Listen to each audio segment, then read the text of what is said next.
السلام علیکم ورحمۃ اللہ وبرکاتہ ان الحمد للہ نحمده ونستعینه ونستغفره ونعوذ باللہ من شرور انفسنا ومن سیئات اعمالنا من يهده الله فلا مضل له ومن يضلل فلا هادي له واشهد ان لا اله الا الله وحده لا شريك له واشهد ان محمدا عبده ورسوله اما بعد فإن خير الحديث كتاب الله وخير الهدي هدي محمد صلى الله عليه وسلم وشر الأمور محدثاتها وكل محدثة بدعة وكل بدعة ضلالة وكل ضلالة في النار. أعوذ بالله من الشيطان الرجيم. بسم الله الرحمن الرحيم. يا أيها الذين آمنوا اتقوا الله حق تقاته ولا تموتن إلا وأنتم مسلمون. يا أيها الناس اتقوا ربكم الذي خلقكم من نفس واحدة وخلق منها زوجها وبث منهما رجالا كثيرا ونساء واتقوا الله الذي تساءلون به والأرحام إن الله كان عليكم رقيبا. يا أيها الذين آمنوا اتقوا الله وقولوا قولا سديدا يصلح لكم أعمالكم ويغفر لكم ذنوبكم ومن يطع الله ورسوله فقد فاز فوزا عظيما. وقال تعالى يا أيها الذين آمنوا كتب عليكم الصيام كما كتب على الذين من قبلكم لعلكم تتقون.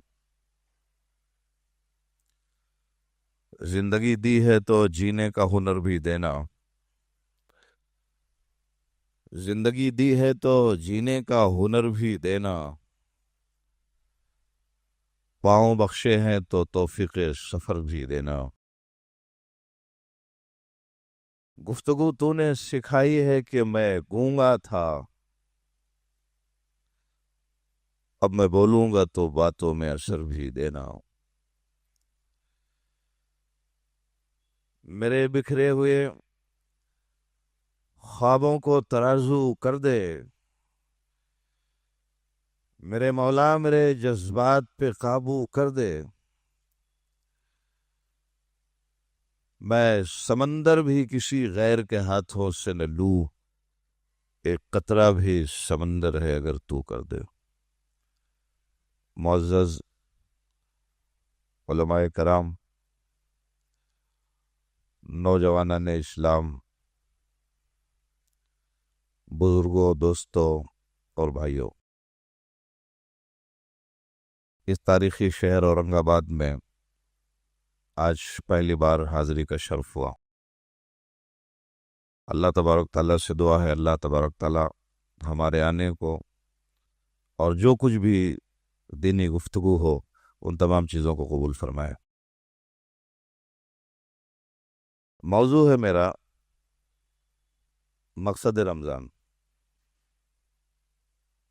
اور اس کا جواب اللہ تبارک تعالیٰ نے دیا ہے. یا ایھا الذین آمنوا کتب علیکم الصیام کما کتب علی الذین من قبلکم لعلکم تتقون. اے ایمان والو، تم پر روزے فرض کیے گئے، اور یہ ذمہ داری صرف تمہارے اوپر نہیں ہے، تم سے پہلے بھی جو انبیاء کے دور میں جو قومیں گزری ہیں اللہ نے ان میں بھی بعض لوگوں پہ روزے فرض کیے تھے.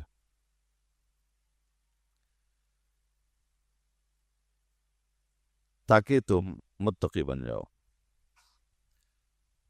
اللہ تبارک تعالیٰ ہمیں بھوکا رکھتا ہے، پیاسا رکھتا ہے، خواہشات نفسانی سے بحالت روزہ دور کر دیتا ہے. مقصد یہ ہے کہ تم متقی بن جاؤ. سوال یہ ہے کہ تقویٰ کیا ہے؟ کس چیز کا نام تقویٰ ہے؟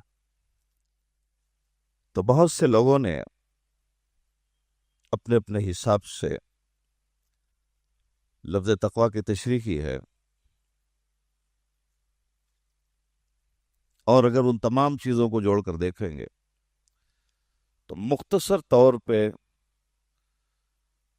تقوی کا مفہوم یہ ہے کہ ہر قسم کے گناہ سے بچ جائے، یہی تقوی ہے۔ ہر قسم کے گناہ سے، وہ گناہ صغیرہ ہو یا وہ گناہ کبیرہ ہو، دونوں سے بچ جانے کا نام تقوی ہے۔ اور آپ حیران ہو جائیں گے، اس روئے زمین پر جتنے بھی انبیاء کرام آئے، اللہ تبارک تعالیٰ نے دو چیزوں کی تعلیم ہر نبی کو دی تھی۔ قرآن پڑھیں، کذبت قوم نوح المرسلین اذ قال لهم اخوهم نوح لا تتقون انی لکم رسول امین فاتقوا اللہ واطیعون۔ نوح علیہ السلام کی قوم نے مرسلین کا انکار کیا، نوح کی قوم نے رسولوں کا انکار کیا۔ آپ کے ذہن میں ایک سوال پیدا ہو سکتا ہے کہ نوح کی قوم نے تو صرف حضرت نوح کا زمانہ پایا، نوح سے ملاقات کی، نوح کی دعوت پہ ایمان لائے، تو دوسرے نبیوں کا تو زمانہ ہی نہیں پائے، انکار کیسے کر دیا؟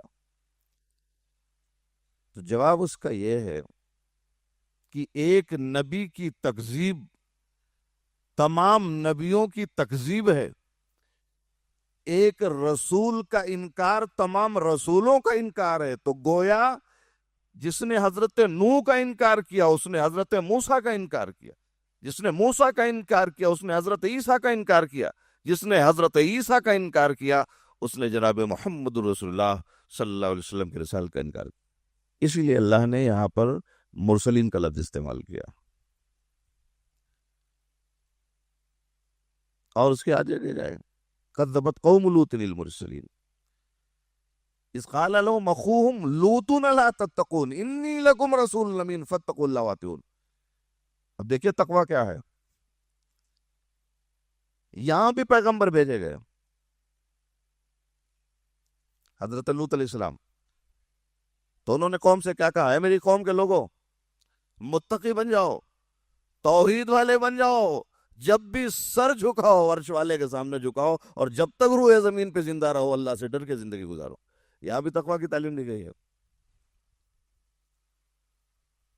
کذب اصحاب الایکۃ المرسلین اذ قال لهم شعیب لا تتقون انی لکم رسول امین فاتقوا اللہ واطیعون۔ میں تمہاری طرف بھیجا ہوا رسول امین ہوں، اللہ سے ڈرو، اس کی توحید کے کاربند ہو جاؤ۔ تو گویا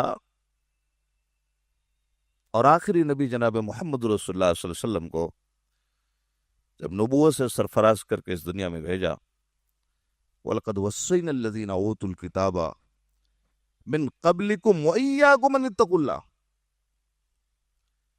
ہم نے آپ سے پہلے یہودیوں کی بھی وصیت کر دی، عیسائیوں کو بھی وصیت کر دی، اہل کتاب کو بھی وصیت کر دی، اور اے نبی میں آپ کو بھی وصیت کر رہا ہوں کہ جب تک دنیا میں زندگی گزارنا متقی بن کے زندگی گزارنا۔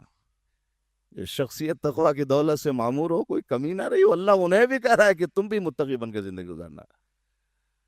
تو معلوم ہوا کہ لفظ تقوی یہ اللہ کی وصیت ہے، اولین کے لیے بھی رہی ہے، آخرین کے لیے بھی رہی ہے، اور وہی متقی بنانے کے لیے رمضان کو روزے فرض کیے گئے۔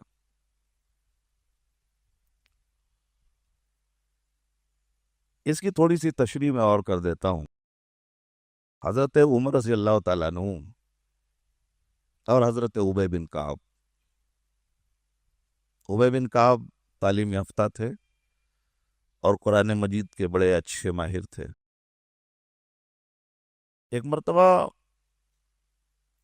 حضرت عمر نے حضرت ابی بن کعب سے پوچھا کہ یہ بتاؤ کہ تقوی کیا ہے؟ تو انہوں نے کہا کہ امیر المومنین، کبھی کانٹے دار راستوں سے آپ کا گزر ہوا ہے؟ کئی بار ہوا ہے۔ کا راستہ کیسے پار کیا؟ کہا جب کانٹے دار درخت نظر آ گئے تو دامن کو سمیٹتے ہوئے، بدن کو بچاتے ہوئے، لباس کو اٹھاتے ہوئے میں نے ان کانٹے دار اور مشکل ترین راستوں کو میں نے پار کر لیا۔ تو کہا یہی تمہارے دلوں کا تقوی کا معاملہ ہے، جہاں پہ گناہ نظر آ جائے، معصیت نظر آ جائے، رب کی نافرمانی نظر آ جائے، اللہ کا قانون توڑا جا رہا ہو، مصطفیٰ کے رسالت کو ٹھکرایا جا رہا ہو، ایسے گناہوں کی مجلسوں سے بچ کے نکل جانا، یہی تمہارے دلوں کا تقوی بن جائے گا۔ اور ایک بات اور جان لے کہ جب تک دلوں میں تقوی نہیں ہے، ہماری عبادتیں بھی مقبول نہیں ہوتی۔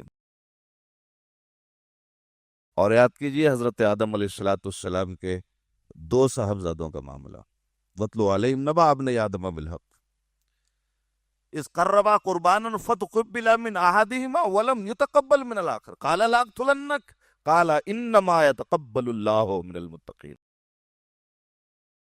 یہاں بھی وہی بات ہے، 2 صاحبزادوں میں جھگڑا ہو گیا، جھگڑا ایک عورت کے لیے تھا۔ تو آدم علیہ السلام نے کہا فیصلہ یہ ہے کہ تم دونوں اللہ کی راہ میں قربانی پیش کرو، اور دونوں نے قربانی پیش کی ان کی شریعت کے مطابق۔ تو ایک بھائی کی قربانی تو مقبول ہو گئی، مگر دوسرے کی قربانی مقبول نہ ہوئی۔ تو قابیل جس کی قربانی مقبول نہ ہوئی تھی، اس نے اپنے بھائی سے کہا قال لأقتلنک، میں تمہیں مار ڈالوں گا، چھوڑنے والا نہیں ہوں۔ اچھا ایک نقطہ یہ بھی سامنے رکھ لیں، دیکھو دونوں بھائی ہیں، ایک بہت گرمی دکھا رہا ہے، دوسرا نرم ہے۔ تو کوئی بھائی گرم رہے نا تو دوسرے کو ٹھنڈا ہو جانا چاہیے، گھر چل جائے گا آپ کا۔ اور دونوں نے تلوار کھینچ لی ہوتی تو کیا ہوتا؟ تو ایک گرم ہو جائے دوسرے کو نرم ہو جانا چاہیے، نہیں نرم ہو سکتا گھر کے نکل سے چلے جانے چاہیے، چلو ٹھیک ہے اس کو غصہ زیادہ ہے قدرتی طور پہ۔ قال انما يتقبل الله من المتقين، میرے بھائی قربانی تو نے بھی پیش کیا تھا، میں نے بھی پیش کیا، عبادت تو نے بھی کیا، عبادت میں نے بھی کیا۔ تیری قربانی جو بارگاہ رب العالمین میں مقبول نہ ہوئی، اس کی اصلی وجہ یہ تھی تیرے دل میں اللہ کا تقوی نہیں تھا۔ تو معلوم یہ ہو پورے رمضان روزے رکھ جاؤ، اگر دل میں تقوی نہیں ہے تو رمضان کے روزے بے فضول ہیں۔ ان اللہ لا ينظر الى صورکم ولکن ينظر الى قلوبکم واعمالکم، اللہ خوبصورت چہروں کو نہیں دیکھتا، خوبصورت جسموں کو نہیں دیکھتا، خوبصورت لباسوں کو نہیں دیکھتا، یہ تمہارے موٹے موٹے بڑے بڑے جانور 2-2 لاکھ کے 50,000 کے یہ نہیں دیکھتا۔ ارے وہ تو علیم بذات الصدور ہے، خلوص نیت دیکھا کرتا ہے، تمہارے دلوں کا تقوی دیکھا کرتا ہے۔ اور اسی لیے غالب نے کہا تھا کہ پکڑے جاتے ہیں فرشتوں کے لکھے پرناہ، جن کو شاعری سے دلچسپی ہوگی سمجھیں گے اس بات کو، پکڑے جاتے ہیں فرشتوں کے لکھے پرناہ۔ آدمی کوئی ہمارا دم تحریر بھی تھا، ارے یہ فرشتوں نے پکڑا اور الٹا لٹکوا دیا میدان محشر میں، کسی نے دیکھا کہ نہیں دیکھا؟ اور اللہ تبارک تعالیٰ نے ایسے لوگوں کا جواب دیا تھا وَلَقَدْ خَلَقْنَا الْإِنسَانَ وَنَعْلَمُ مَا تُوَسْوِسُ بِنَفْسِهِ وَنَحْنُ أَقْرَبُ إِلَيْهِ مِنْ حَبْلِ الْوَرِيدِ۔ ارے فرشتوں کے میں لکھنے نہ لکھنے کا محتاج نہیں ہوں، فرشتے تو بندے کے بولنے کے بعد لکھتے ہیں، بندہ دل میں تصور کیا کرتا ہے ان کا رب وہ بھی جان لیتا ہے، وہ علیم بذات الصدور ہے، یہ اس کی ذات اور اس کی شخصیت ہے۔ تمہارے دل میں اٹھنے خیالات اور وسوسات کو جان لے، وہی تمہارا رب ہے۔ تو ہماری عبادتوں کا جو تعلق ہے یہ بھی لعلکم تتقون سے ہے۔ سارے مہینے قرآن پڑھ ڈالو، روزے رکھ ڈالو، تقوی نہیں ہے تمہارے اندر تو عبادت مقبول نہیں ہے۔ اور اسی لیے بات کہی گئی کہ آدمی کا عمل کے لیے دکھاوا نہیں ہونا چاہیے۔ بہت لوگ گھر کے خوف سے روزہ رکھتے ہیں کہ ابو ماریں گے، امی ماریں گی، محلے والے کیا بولیں گے، امام صاحب کو پتہ چل گیا تو کیا کریں گے، روزے میں ہے۔ من صلی یرائی فقد اشرک ومن صام یرائی فقد اشرک ومن تصدق یرائی فقد اشرک۔ نماز دکھاوے کے لیے پڑھا وہ بھی مشرک، روزہ دکھاوے کے لیے وہ بھی مشرک، صدقہ دکھاوے کے لیے وہ بھی بیکار، وہ بھی شرک کر رہا ہے،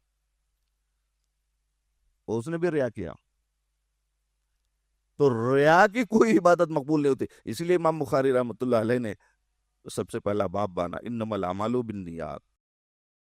سارا دار و مدار جو تمہارا تھا تمہارے عمل کا، تمہاری نیت پہ منحصر ہے۔ عبادت کی ہے، مقصد کیا تھا؟ مال خرچ کیا، مقصد کیا تھا؟ قرآن پڑھا، مقصد کیا تھا؟ دین حاصل کیا، مقصد کیا تھا؟ تمہاری زندگی کا مقصد کیا ہے عبادتوں کا؟ یہ تمہارا خلوص طے کرے گا، یہ رات رات کے رت جگہ تمہارے طے نہیں کر، تمہارا خلوص طے کرے گا۔ اور اسی لیے ازواج مطہرات اتنی فضیلت، وہ خدیجہ جن کو آسمان والا سلام بھیجتا ہو، وہ جبرائیل امین سب سے طاقتور فرشتہ، وہ سلام لے کے آتا ہوں، وہ عائشہ جن کو جنت کی بشارت ملی، یا نساء النبی لستن کاحد من النساء ان اتقیتن، اے نبی کی بیویو عام عورتوں کی طرح نہیں ہو، لہذا تم بھی متقی بن کے زندگی گزارا کرو۔ یہ نبی کی بیویوں کو کہا جا رہا ہے، عام عورتوں کا کیا معاملہ ہونا چاہیے اور عام مردوں کا کیا معاملہ ہونا چاہیے۔ آج ہمارے یہاں ولیوں کا بہت پرچار ہے۔ ولی کون ہے؟ اللہ کا ولی کون ہے؟ اور اللہ تبارک تعالیٰ نے اس کا جواب دیا، الا ان اولیاء اللہ لا خوف علیہم ولا هم یحزنون۔ 100-200 کا بورڈ لگایا اور لے جا کے قبرستان میں ولایت کے منصب پہ سرفراز کر دیا۔ ولی ہم نہیں بناتے، ولی اس کی دینداری، اس کا تقوی، اس کی پرہیزگاری اسے بناتی ہے، اور یہ کسی خاص آدمی کے لیے نہیں ہوتا جو اس منصب پر فائز ہو جائے۔ الا ان اولیاء اللہ لا خوف علیہم ولا هم یحزنون، یہی آیت لکھتے ہیں، اور پتہ نہیں ولی کون ہوتا ہے۔ اور یاد کر لے، جو آدمی متقی نہیں ہو سکتا کبھی ولایت کے شرف کے عطا نہیں ہو سکتا، جو متقی نہیں ہو سکتا کبھی ولی نہیں ہو سکتا، اور جو جتنا بڑا متقی ہو جائے اتنا بڑا ولی ہو جائے گا۔ تو تقوی کا شرط ہے متقی ہونے کے لیے، تقوی شرط ہے۔ میں نے اتنی تقریر کر ڈالی تقوی کے بارے میں، اب میں آپ کو یہ عرض کروں گا، اللہ سے ڈرنے کا فائدہ کیا ہے دنیا میں بھی اور آخرت میں بھی؟ یہ رمضان کے سارے روزے آپ رکھ لیے، متقی بن گئے، اللہ والے ہو گئے، فائدہ کیا ہے؟ رمضان کے روزے رکھ لیے، نیت میں خلوص سے آپ متقی ہیں، قرآن مجید کی کئی مرتبہ آپ نے قرآن پڑھ ڈالے، آپ متقی ہیں، نیت میں خلوص بھی ہے، آپ کو فائدہ کیا ملے گا متقی بننے کا؟ میں کئی حوالوں سے انشاءاللہ آپ کے سامنے گفتگو کروں گا۔ دیکھیے، حضرت ابو ذر غفاری رضی اللہ تعالیٰ عنہ ایک مرتبہ جناب محمد رسول اللہ صلی اللہ علیہ وسلم کی خدمت میں آئے اور کہا کہ اللہ کے رسول مجھے کوئی وصیت کر دیجئے۔ صحابہ حضور کی جب مجلس میں آتے تھے تو یہی کہتے تھے، اللہ کے رسول نیکی کا راستہ بتا دیجئے، جنت میں جانے کا راستہ بتا دیجئے، مجھے کچھ وصیت کر دیجئے، میری دنیا سنور جائے، آخرت بھی سنور جائے۔ تو آپ نے کہا، قال اوصیک بتقوی اللہ فإنہ زین لأمرک کلہ، میں تمہیں اللہ سے ڈرنے کی وصیت کرتا ہوں، اس لیے کہ اللہ کا تقوی دل میں بسا لے گا تو اللہ تیری زندگی کے تمام معاملات کو سنوار دے گا۔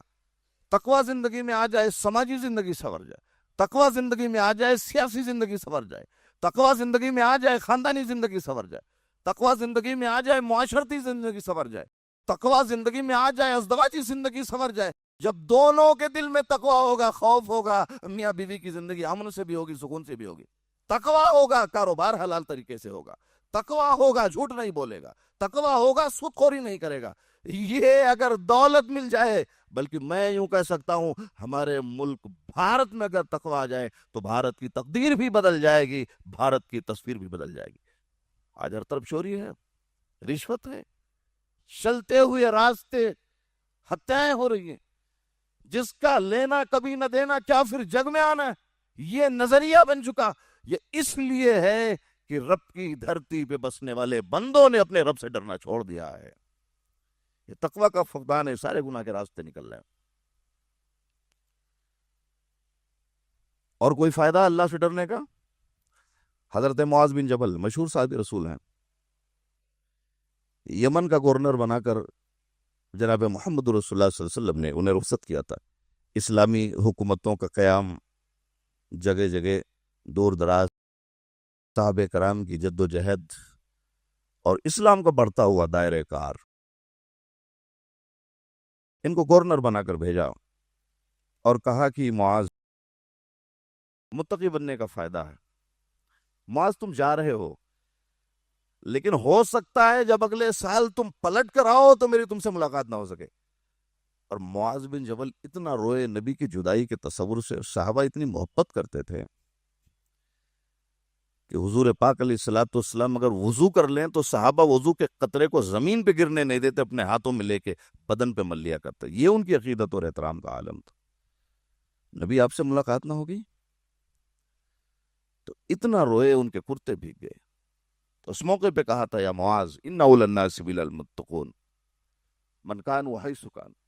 معاذ بن جبل میری جدائی کے تصور سے غمناک نہ ہو، اللہ کا تقوی دل میں بسا لے، یہاں بھی محمد کے ساتھ ہے، جنت میں بھی محمد کا ساتھی بن جائے گا صلی اللہ علیہ وسلم۔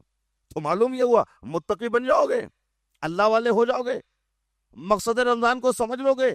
یہاں نبی کو نہیں دیکھا، ان کی لائی ہوئی شریعت کو مانا، لائی ہوئی شریعت کی اتباع کی، ان کے راستے پر چلے۔ یہاں نبی سے ملاقات نہ ہو سکی لیکن متقی بن کے جاؤ گے، جنت میں محمد رسول اللہ کا دیدار نصیب ہو جائے گا۔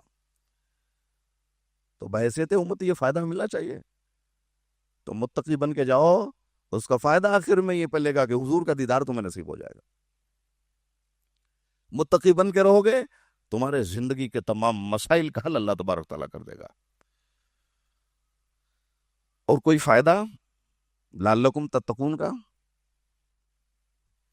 ایک شاعر نے ایک شعر کہا تھا کہ بھوک انسان کو مجبور بنا دیتی ہے، بھوک انسان کو مجبور بنا دیتی ہے، حد تہذیب سے کمبخت نکل جاتا ہے، شہر میں آگ جو لگتی ہے تو گھر جلتے ہیں، پیٹ کی آگ میں ایمان بھی جل جاتا ہے۔ یہ روزی روٹی کا مسئلہ اتنا بڑا مسئلہ ہے کہ آدمی دولت کمانے کے لیے اپنا ایمان تک بیچ دیتا ہے۔ دنیا میں جتنی بھی مذاہب کی کتابیں، یہودیت کو پڑھو، پیٹ کا مسئلہ حل نہیں ہوا، عیسائیت کی کتاب پڑھو، پیٹ کا مسئلہ حل نہیں ہوا، بودھ دھرم کو پڑھو، پیٹ کا مسئلہ حل نہیں ہوا، ہندو دھرم کی کتاب پڑھو، پیٹ کا مسئلہ حل نہیں ہوا۔ قربان جاؤ مذہب اسلام پر کہ 1400 برس پہلے جبرائیل امین کے ذریعہ رسول امین کے قلب اطہر پر جب اللہ نے قرآن بھیجا تھا، پیٹ کا مسئلہ حل کر کے قرآن نازل کیا تھا۔ وَمَن يَتَّقِ اللَّهَ يَجْعَل لَّهُ مَخْرَجًا وَيَرْزُقْهُ مِنْ حَيْثُ لَا يَحْتَسِبُ۔ جو لوگ اللہ سے ڈرتے ہیں، متقی بن کے زندگی گزارتے ہیں، اللہ تبارک تعالیٰ ان متقی بندوں کے لیے روزی روٹی کا مسئلہ ایسا آسان کر دیتا ہے کہ بندہ گمان بھی نہیں کر سکتا ہے۔ تو گویا پتہ یہ چلا کہ اللہ سے ڈرنے کی صورت میں اللہ نے پیٹ کے مسئلے کو بھی حل کر دیا۔ تم متقی بن جاؤ، اللہ روزی وہاں سے بھیج دے گا، تم گمان نہیں کر سکتے ہو۔ رمضان کے روزے سے ہو، دعا مانگ رہے ہو، اللہ تعالیٰ بہت پریشان ہوں، اور جب تک دے گا نہیں میں اٹھوں گا نہیں، یہاں سے لے کے جاؤں گا میں، اور تیرے سوا تو کوئی دربار ہے بھی نہیں، جانا بھی نہیں ہے، اور جایا جا بھی نہیں سکتا ہے، دے گا تبھی اٹھوں گا یہاں سے۔ نوکری نہیں مل رہی ہے، پڑے رہوں گا مسجد میں، آج جب تک تجھے منوا نہیں لوں گا مسجد سے نہیں اٹھوں گا. رات کے پچھلے پہر اٹھ جاؤ, گھر میں سناٹے کا عالم ہے, رو کر گڑ گڑا کر اپنے خدا کی بارگاہ میں سجدے میں جا کے پڑے رہو, دعائیں مانگو. اللہ تبارک تعالیٰ جب تک ہمارے مسئلے کو آسان نہیں کر دے گا, ہم ماننے والے نہیں. تو یہ چھوڑ کر کس کے در پہ جائے؟ ہر چیز مسبب سے, سبب سے مانگو, منت سے, خوش آمد سے, ادب سے مانگو. کیوں غیر کے آگے ہاتھ پھیلاتے ہو نیس؟ بندے ہوگا رب کے تو رب سے مانگو. مانگے دیکھو تو صحیح, اللہ تعالیٰ تمہارے روزی روٹی کے مسئلے کو بھی آسان کر دے گا. وَمَن يَتَّقِ اللَّهَ يَجْعَل لَّهُ مَخْرَجًا. جو اللہ سے ڈرتا ہے, اللہ تعالیٰ ہر مشکل سے نکلنے کی راہ آسان کر. راہ پیٹ کا مسئلہ, متقی بن جاؤ, اللہ وہاں سے روزی روٹی دے دے گا, تم گمان بھی نہیں کر سکتے. تو زندگی کا سب سے الجھتا اور سلگتا ہوا مسئلہ جو پیٹ کا ہے, لعلکم تتقون پہ عمل پیرا ہو جاؤ, اللہ وہ بھی آسان کر دے گا. ایک بات اور,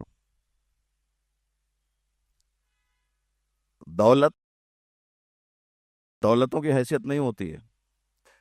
آدمی ستاروں پہ پہنچ گیا, آسمان کی بلندیاں چھوٹی پڑ گئی, بہت دولت تھا, سب کچھ ڈوب گیا. وجہ کیا تھی؟ مال اللہ نے بہت دیا, برکت نہیں دی تھی. لہذا وَلَوْ أَنَّ أَهْلَ الْقُرَىٰ آمَنُوا وَاتَّقَوْا لَفَتَحْنَا عَلَيْهِمْ بَرَكَاتٍ مِّنَ السَّمَاءِ وَالْأَرْضِ. تو اللہ تبارک تعالیٰ نے کلام مقدس میں ایک بستی والوں کو خطاب کیا. وَلَوْ أَنَّ أَهْلَ الْقُرَىٰ آمَنُوا وَاتَّقَوْا لَفَتَحْنَا عَلَيْهِمْ بَرَكَاتٍ مِّنَ السَّمَاءِ وَالْأَرْضِ. یہ ایمان لے آئے اور ایمان کے ساتھ ساتھ اللہ والے ہو گئے, متقی ہو گئے. ایمان کے ساتھ ساتھ متقی ہو گئے تو آسمان سے برکتوں کا نزول فرما دوں گا. دیکھو, مال دینے کا وعدہ نہیں ہو رہا ہے, بڑی بڑی فیکٹریاں دینے کا وعدہ نہیں ہو رہا ہے, بڑے کاروباری بنانے کا بھی وعدہ نہیں ہو رہا ہے. کہ ایمان لاؤ گے, متقی بن جاؤ گے تو آسمان سے برکتوں کا نزول فرما دوں گا. معلوم یہ ہوا کہ اصل چیز دولت نہیں, اصل چیز برکت ہے. کروڑوں کما لو, اربوں کما لو, خربوں کما لو, اللہ برکت چھین لے کبھی خوشحال نہیں ہو سکتے. لیکن 1000 کماؤ, 2000 کماؤ, 800 کماؤ, 1200 کماؤ, اللہ اس معمولی سے مال میں برکت ڈال دے, کسی کے محتاج نہیں ہو سکتے. تو مسلمانوں, دولتوں میں اضافے کی نہیں, برکتوں کی دعا مانگ لیا کرو. یہ برکتیں ہیں جو آدمی کو کبھی پریشانی میں نہیں ڈالتی, اور برکت کا نہ ہونا کروڑوں کمانے والے کو مصیبت میں ڈال دیتی ہے. مال میں برکت نہیں ہے, پتہ نہیں کہاں ڈوب گیا, پتہ نہیں چلے گا. اللہ نے برکت ڈال دی, کم کماؤ گے. کہتا نا مولوی کرتا بہت سفید ہے, گوشت بھی کھا رہا ہے, سب کچھ ہے, اس کے مال میں اللہ نے برکت ڈال دیا, کم کما کے بھی خوشحال لگتا ہے آپ کو. یہ اور بات ہے اندر سے ہو نہ ہو, لیکن دکھ رہا ہے آپ کو خوشحال ہے. تو اسی لیے علماء کا بھی احترام ہونا چاہیے, اور ان کا احترام چائے پلانے سے نہیں ہوتا, گوشت کھلانے سے نہیں ہوتا, رمضان میں کپڑے دینے سے, اچھی خوبصورت سیلری دینے سے ہوتا. تاکہ ایک امام بھی جب ہوٹل میں جائے نا تو ایک سیٹ آدمی کو کہے آپ میری چائے پی لیجئے, اس سے اس کا احترام بڑھتا ہے. جس امام کا احترام بڑھے گا اس کی آواز میں مطبوعی آئے گی, آپ کے دل میں قدر و منزلت بڑھے گی. پیسے کا بھی اپنا ایک اثر ہوتا ہے, لہٰذا اپنے امام کو مالدار بناؤ, کی خبر گیری کرو, یہ بھی اجر و ثواب. تو لعلکم تتقون, اللہ تبارک تعالیٰ نے مال کا بھی مسئلہ حل کر دیا, اور اللہ تبارک تعالیٰ نے برکت بھی دے دی. اسی لیے آدمی کو ہمیشہ نیک لوگوں کی مجلس میں بیٹھنا چاہیے.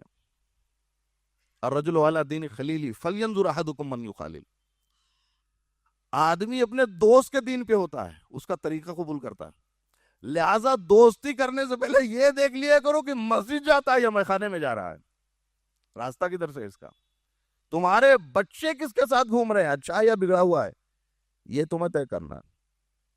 گھر میں آنے والی عورتیں کیسے گھر آنے کی, اچھی ہیں یا بری ہیں, یہ آپ کو طے کرنا ہے. اپنے گھر کے ذمہ دار ہو, مسئول ہو.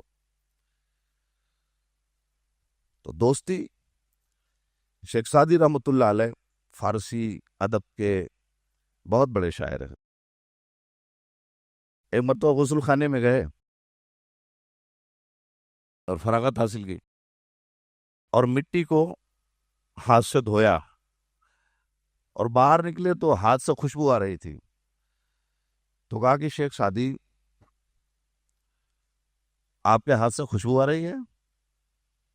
تو کہا کہ ہاں، یہ بنی ہوئی تو مٹیوں کی ہے، ذات تو اس کی مٹی کی ہے، لیکن پھولوں کی صحبت میں رہی ہے اس لیے مہک رہی ہے.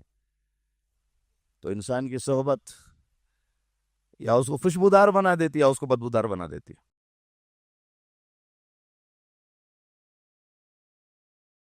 اپنے بچوں کے بارے میں آپ بہت اچھا سوچتے ہو اور ساری زندگی آپ اس کی ترقی کے خواہاں اور ہر قسم کی محنت اور آپ مر مٹنے کے لیے تیار رہتے ہو.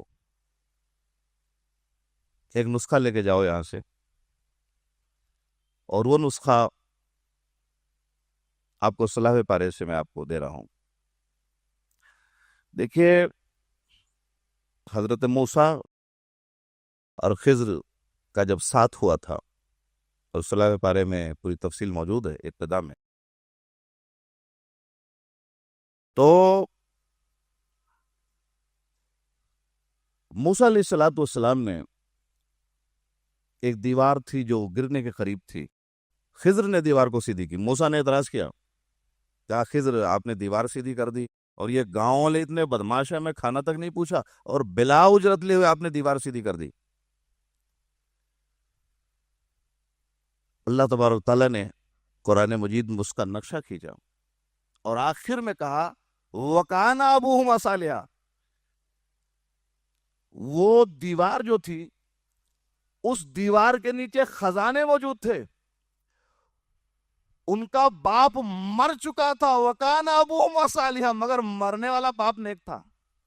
تو لہذا اس کے باپ کی نیکی کا فائدہ اللہ تبارک تعالیٰ اس کی اولادوں کو دے رہا ہے کہ باپ موجود نہیں اور خضر کے ذریعہ ان کے خاندان کے خزانوں کے اللہ تعالیٰ حفاظت کروا رہا ہے. دیوار گرنے والی ہے، گر گئی ہوتی تو سارا شہر خزانہ ڈوٹ لے کے بھاگ گئے ہوتے. اللہ نے خضر کو بھیجا، کہا جاؤ دیوار سیدھی کر دو. وَكَانَ أَبُوهُمَا صَالِحًا، باپ کی نیکی کا فائدہ ان کے اولادوں کو مل رہا ہے. لہذا اپنے مرنے کے بعد اگر بچوں کو خوشحال دیکھنا چاہتے ہو تو متقی بن کے اس دنیا سے جاؤ، تمہارے بچوں کو اللہ تعالیٰ خوشحال رکھے گا. لہذا یہ تصور کرنا چاہیے، رعایت لے کر اٹھنا چاہیے کہ رمضان المبارک کا جو مقدس مہینہ ہمارے بالکل قریب ہے، ہمیں یہ عہد کرنا چاہیے کہ ہر باپ کو بھی نیک بننا چاہیے، ہر ماں کو بھی نیک بننا چاہیے اور بچوں کو بھی نیک بن جانا چاہیے.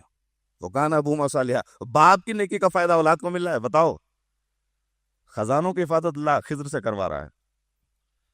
کہاں سے آئے تھے، کہاں جا رہے تھے؟ ورنہ سارا خزانہ شہر والے روٹ لے گئے ہوتے اور جب بڑے ہوئے بچوں نے اسی مال کا استعمال اپنی زندگی پر کیا.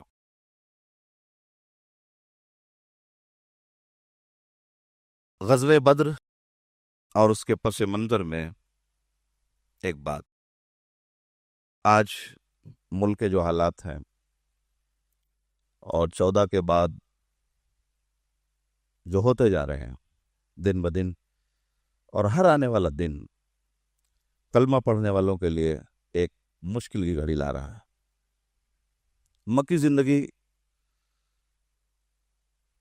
اس سے کہیں زیادہ مشکل ترین حالات مکہ کے مسلمانوں نے دیکھا تھا، جب زید بن ارقم کے گھر میں چھپ چھپ کے نمازیں پڑھی جاتی تھی. وہ دور دیکھا اور جناب محمد رسول اللہ صلی اللہ علیہ وسلم ہجرت کر کے مدینہ تشریف لے گئے اور مکہ کے ظالموں نے وہاں بھی ساتھ نہیں چھوڑا. آپ جب گئے تب بھی 100 اونٹوں کا انعام تھا کہ عبداللہ کے بیٹے کو جو پکڑ کے لے آئے اسے 100 اونٹوں کا انعام دے گئے. اور پکڑنے والا جب دوڑ کے پکڑنا چاہا تو اس کی اونٹنی کا پاؤں زمین میں دھس گیا تھا. ارے عبداللہ کے بیٹے دعا کر دو اس اونٹنی کا پاؤں نکل جائے پھر تمہیں نہیں پکڑوں گا. پھر وہی حرکت کی، پھر اللہ نے زمین میں دھسا دیا اور وہ رات کا سناٹا اور تنہائی کا عالم. مشرکین مکہ کے خاندان کے جتنے بڑے لوگ تھے سب کے ہاتھوں میں تلواریں دیں کہ آج محمد کا آخری دن اور آخری رات ہوگا. اور کتنے جانباز ان کے ساتھی تھے. آج اگر کوئی آدمی کوئی بھی کام لے کر بڑھتا ہے، یا میں جس مسجد میں ہوں، فیض سید صاحب، اللہ نے ان سے بڑا کام لیا، تو اکیلے ان کا مشن لے کے اٹھے، ساتھ میں آپ جڑتے گئے اور کارواں بڑھتا گیا. تو محمد رسول اللہ صلی اللہ علیہ وسلم نے جو تربیت فرمائی اور جو ساتھیوں کو اپنے تیار کیا، ان ساتھیوں کی جو محنت اور محبت تھی اور مر مٹنے کا جذبہ تھا.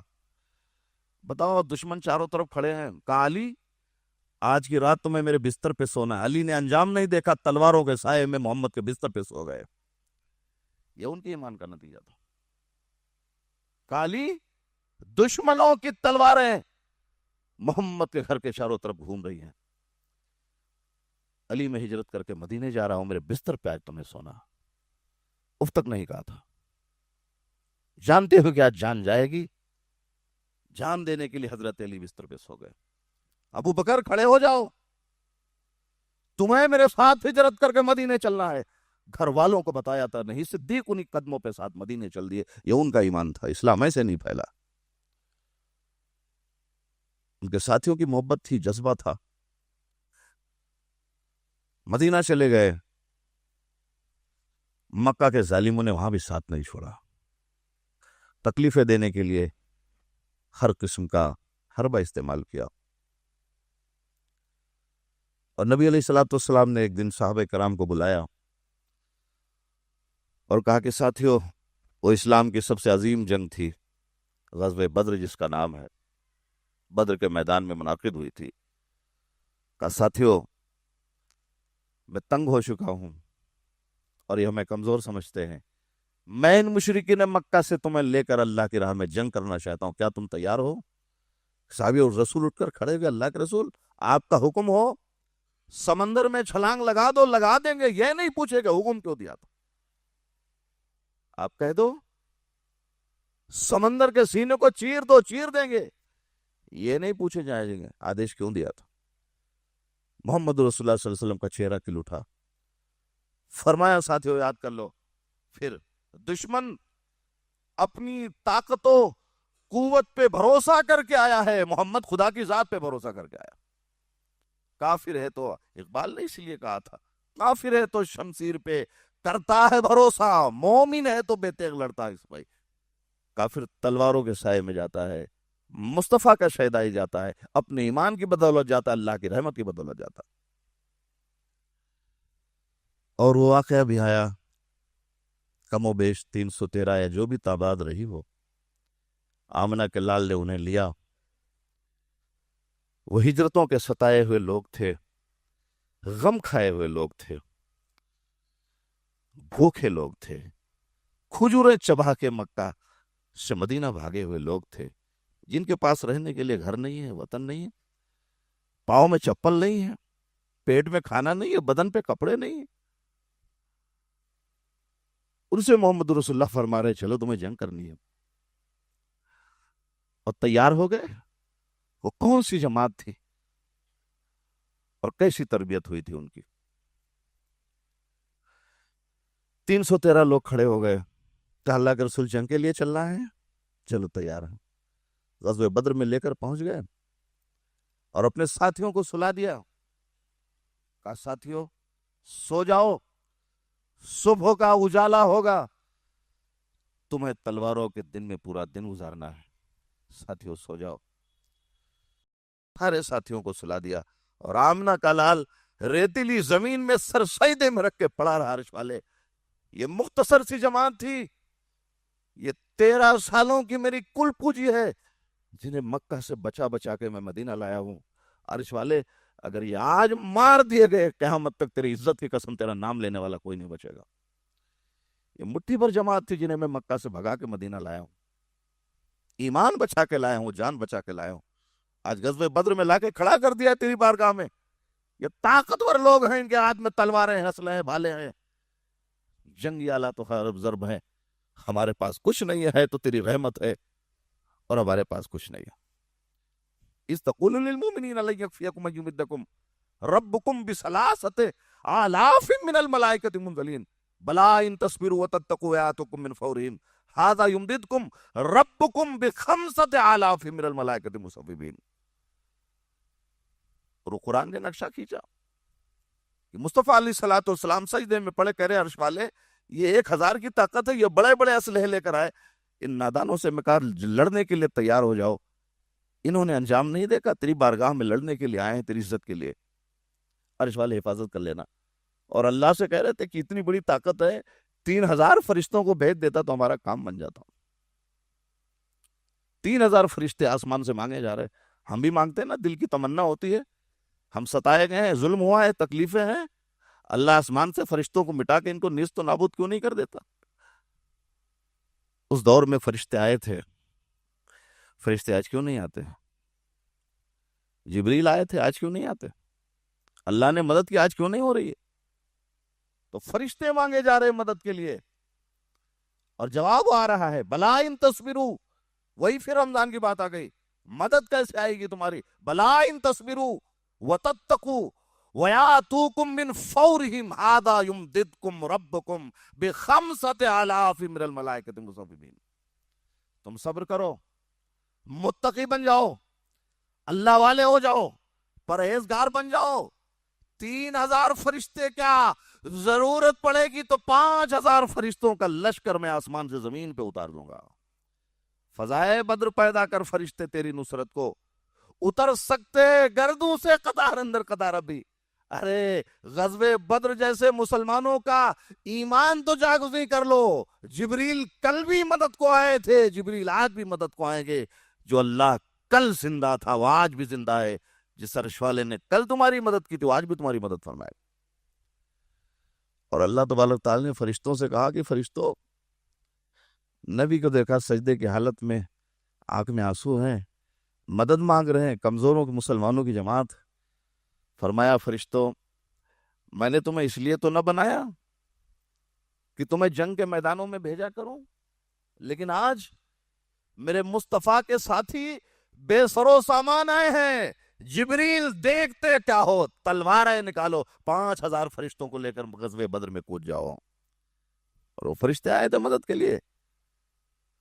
اور ایک صحابی نے کہا اللہ کے رسول صلی اللہ علیہ وسلم سے، اللہ کے رسول، میں جنگ لڑ رہا تھا اور میرے سامنے ایک دشمن تھا، میں نے دیکھا اس کا سر کٹا ہوا، آنکھیں نکلی ہوئی، ہاتھوں پہ زخم ہیں، گردن پہ لکیریں ہیں، یا رسول اللہ سامنے میرے تھا، تلوار میں نے نہیں چلائی، مارا کس نے؟ کہا تمہیں نہیں پتا، وہ تیسرے آسمان کا فرشتہ تھا، تمہاری مدد کے لیے آیا تھا۔ لعلکم تتقون، تو متقی بن جاؤ، اللہ والے ہو جاؤ، خوف خدا دل میں بسا لو۔ فرشتے کل بھی مدد کو آئے تھے، فرشتے آج بھی مدد کو آئیں گے۔ جس عرش والے نے ان ظالموں کو کرسیوں پہ بٹھا رکھا ہے، وہی اللہ تعالیٰ ان ظالموں کو اتارنا بھی جانتا، لیکن ہمارا ایمان وہ نہیں ہے، ہمارا عقیدہ وہ نہیں ہے، ہماری پرہیزگاری وہ نہیں ہے، ہمارا خوف خدا وہ نہیں ہے کہ ہمارا رب اس سے راضی ہو جائے۔ ضرورت ہے اس مقدس مہینے میں، اس ماہ مبارک کے مہینے کی برکت کو سمجھتے ہوئے اپنے رب کو راضی کرو، دعائیں کرو، توبہ و استغفار کا اہتمام کرو، قرآن مجید کی تلاوت کرو، توبہ و استغفار کرو، اپنے رب کو راضی کرنے کی کچھ کوشش کرو، اور لفظ تقویٰ کا ایک ایسا شعار بن جاؤ کہ تمہارا رب راضی ہو جائے۔ توحید تو یہ ہے کہ خدا حشر میں کہہ دے یہ بندہ دو عالم سے خفا میرے لیے تھا۔ گفتگو میں اپنا اختتام کرتا ہوں چونکہ وقت بھی ہو گیا۔ اللہ تبارک تعالیٰ سے دعا کرتے ہیں کہ اللہ تبارک تعالیٰ ہم تمام مسلمانوں کو لفظ تقویٰ جیسی دولت سے مالا مال ہونے کی توفیق عطا فرمائے۔ عرش والے ہم تمام مسلمانوں جب تک روئے زمین پہ زندہ رکھے، صراط مستقیم پر زندہ رکھے، ہمارا خاتمہ ہو تو ایمان پر ہو، آمین۔ وآخر دعوانا ان الحمدللہ رب العالمین۔ السلام علیکم ورحمۃ اللہ وبرکاتہ۔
السلام علیکم. آپ بھی ہمارے اس کام میں تعاون کریں اپنی زکات و صدقات کے ذریعے. ڈونیشن ڈیٹیلز کے لیے ڈونیٹ اس پر کلک کریں. اگر آپ کو ہمارے ویڈیوز پسند آئے ہیں تو اسے شیئر کریں اور ثواب کے حقدار بنیں. روزانہ ہمارے ویڈیوز کو پانے کے لیے ہمارے یوٹیوب چینل کو سبسکرائب کریں اور بیل آئکن دبائیں. ہم سے دیگر سوشل میڈیا پر جڑنے کے لیے ویڈیو میں دیے گئے آئی ڈی کو سرچ کریں. جزاک اللہ.